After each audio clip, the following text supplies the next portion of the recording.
Pecco Bagnaia starting from pole position for the 20th time in Grand Prix racing. Here we go then.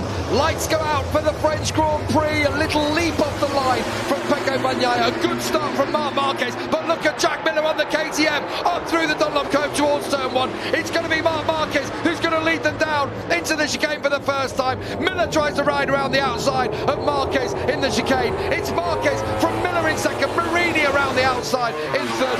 Again, Bagnaia looks like his tyres just not working as he would like at the start. Really strange from Bagnaia. Looked tentative, and you can't be tentative on the first lap. Who's that? Oh, it's Binder. He's been too aggressive, I think. Binder and Aleix Espargaro went out wide. That could have ruined Brad Binder's chances. He's always down to the start that he gets involved through Museum Corner for the first time. I can't believe we're saying it. Márquez 7 weeks out and he's leading the Grand Prix of France with Miller in second, Marini in third, Martin and Bagnaia duking it out on the Dukes through Museum Corner, and Bagnaia gets the upper hand in Garage Vert. Yep, 7 weeks out, broken thumb. He came back, FP1 crashed, FP2 crashed. Everyone's thinking, what is he doing? He came to qualifying, he put it on the front row of the grid. He battled, finished 5th in the sprint race, and he's leading right now. Absolutely fantastic. It's a long way back. Where he crashed yesterday, so that's brave from Jack Miller. As you'd expect. And he hangs on around the outside of Márquez. This is superb. Oh, Jack Miller, thank you so much for that. Look at him, down into Garage. Got to run wide, surely. Okay, Martin running wide out there, so he's going to drop back down the order. The sprint race winner has dropped back. Oh, Miller, I thought he was going to hang on, but no. Márquez fights back, now into Shimano Berth. Miller wants to get to the front and impose his rhythm on this race, but Márquez, just as he did with Bagnaia yesterday, fending off every single attack from the Aussie. Yeah, you can imagine with the data that the gathering with this new chassis, the Calic chassis on the Honda, he'll have gained a lot of information yesterday in the sprint race, so they will have made some changes today, and it looks like that Honda, it looks better, doesn't it? Instantly doesn't look as nervous around the race. I think he can almost put it where he wants to. He said the bike's turning better, the new chassis really helped that. It's not as good on the brakes, but, well, it doesn't look that way. It looks pretty decent on the brakes. You could just see it there. Maverick Viñales has made a good start. He's up a few spots. Alex Márquez in behind Viñales. Here comes Miller again. You can see how desperate Jack is to lead this one. Here we go into the chicane, and that's going to be a classic block, isn't it? No way back surely for Márquez from that. Now, can Miller impose his pace on this one? He had the warning yesterday, but he's gone with a tyre that should come up to temperature that bit quicker. Will give him advantage in this part of the race, and Miller does take over and hang on at La Chapelle. Viñales, unreal. Here he goes into the blue S's. Like, literally, it doesn't even look like him. No! Bagnaia and Viñales have gone down. We knew that was happening there. He got so aggressive. And they have gone down, Viñales and Bagnaia. And that is Viñales frustrated that Bagnaia was battling back at him. Yeah. This is. Oh, here we go. He's going to get messy. It's going to get messy between the pair of them. Yeah, it's just two riders going for the same bit of tarmac, and they both believe the other is to blame. Yeah, and I think Maverick's slightly in front, so Maverick's behind here. He dives up the inside. He's going to go a little bit wide, so Bagnaia right this whole cuts back, but then yeah, it's a who's at fault there? It's really hard to call. That's good to see. Well, Maverick and that's good to see. It's the heat of the moment, full adrenaline. Oh, and that's going to be another crash. That's Alex Márquez in the middle of the racetrack. Oh, get out of the way, get out of the way. And that was Luca Marini in front of him who's crashed into the side. I cannot believe what we're seeing already. We're just on lap 6 of this race now. Thank goodness that they're both okay. But look, Alex Márquez is completely unsighted and runs into the back of him. What a shame for both riders. It's a horrible crash. Scary. Scary to watch when the bikes go off like that and then get careering by themselves. Here comes Bezzecchi, and that's a block pass if ever there was one. That will be a penalty. I'm pretty certain that's going to be a penalty. He's running, it's forced Márquez to go off track. Yeah, I know. Gav, his penalty's coming, and it won't. It ain't going to be a long lap loop. It's as he looks on his pit board, and it'll say +0 mm. That's where he's going to get his penalty. You do make me chuckle, the answer, but that is absolutely spot on. Marco Bezzecchi has to drop one position here. That's been the choice. I mean, that's an interesting one from the Stewards, irresponsible riding, you've got to drop one position, Marco. Now, how do you do that when Marquez is lurking like this? This is going to get even more interesting. So he's in second, he's going to have to drop one position here. What do you make of a drop one position penalty?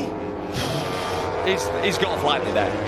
Yeah, but as far as we were told, if you run into a rider, if you touch another rider, you're going to have to drop one position. If you knock a rider off, then it's a long lap penalty. Marks, but the penalty's on the back here, get ready for it.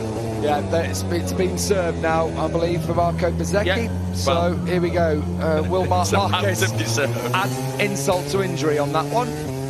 So Martin back into second place. Still, I will say, Miller at the front, very consistent, 32.7s. The question now is, I feel like Jack is doing what Binder did. If you remember last time in there, just managing, just dosing it out, and will have more as the race goes on. Is that, am I reading it a little bit favourably for Jack there? Miller's playing it absolutely perfect now. He's got to the front like we could clearly see he wants to do. This is how you control a race. He knows what lap times he can do, so he's got to tight. Oh, it's going to go tight. Jorge Martin runs wide, and so Bezzecchi comes back. Marquez all the time, he's lurking. Here he comes into Museum Corner. Marquez is going to go through into third place at Museum. He's going to have to fight back past people like Marco Bezzecchi, who is coming to the front, has already won his first race of the season and now goes through on Jack Miller. What have you got, Miller? Here comes Marquez.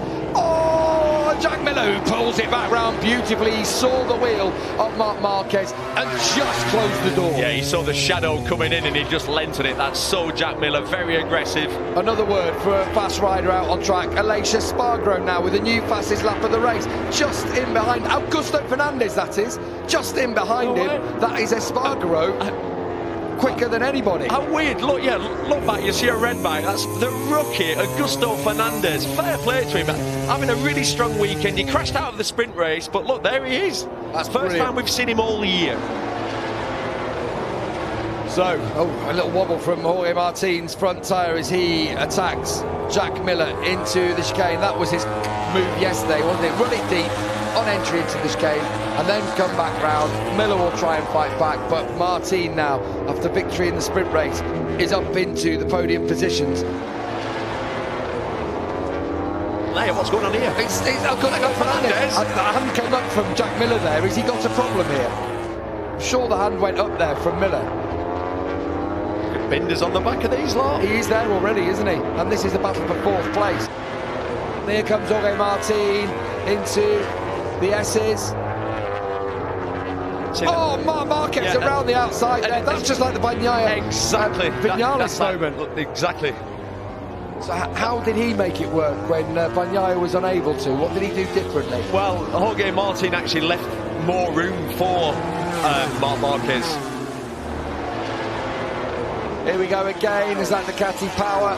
Got anything? And Marquez is scrapping as much as he can to stay ahead of Martin here. Martin is having a bit of not an education, but this is, one of these lifetime moments, isn't it? Right, the day that I scrapped with Marquez, it was like Bagnaia. You remember that scrap at Aragon when he beat Marquez to the line? It was like, that was the day for me that Pecco Bagnaia was made in this championship. It's like he's like, I can duel with the best and come out on top. No, you're so right. Here goes Martin alongside Marquez up towards the chicane. Marquez tried to cut back to the inside, didn't he? Tried to work out on the Honda, making all kinds of weird shapes. And Martin, actually, I tell you what there, as Marquez picks the bike up, that was Marquez toughing it out and Martin saying, all right, fair enough. He knew it was coming. There's a crasher in our headset. Oh, it's not Bezzecchi. Who's gone down? We've got Bezzecchi on the left-hand side of our screens. I was worried for a moment, but it might be Marco Bezzecchi, and it's Jack Miller, unfortunately, who has gone down. What a terrible race of Jack. I feel for him. Clearly something's not working there. Unlucky in the first race, he chose the wrong tyre, but a weekend to forget for Jack. It is when, he was the favourite after free practice. Here comes Martin again. Let's forget about that for a time. Oh, Marquez is down! Museum corner. Oh, you could see how much he was working to stay ahead of Martin, and it's into Museum. but with 1.5 laps remaining, and Zarco looks like he will get the podium at home, but at the expense of Márquez, who'd ridden very well up to that moment, but hasn't brought it home. No. But for the second time this season, Bez has done it again, and he crosses the line with Giacomo Agostini welcoming him home. It's a dream 1000th Grand Prix for Marco Bezzecchi as Jorge Martin takes second, and Johan Zarco is in third place. Augusto Fernandez, a stunning fourth from the rookie. Aleix is home in fifth, with Brad Binder sixth. Fabio Quartararo in seventh in front of his home crowd. Matteo Flamini and the rest of the VR46 squad celebrate yet another victory for Bez. Yeah, absolutely brilliant. It looked actually quite easy, didn't it? He was aggressive when he needed to be. He got the long lap penalty, but carried on. And yeah, class act, absolutely class act.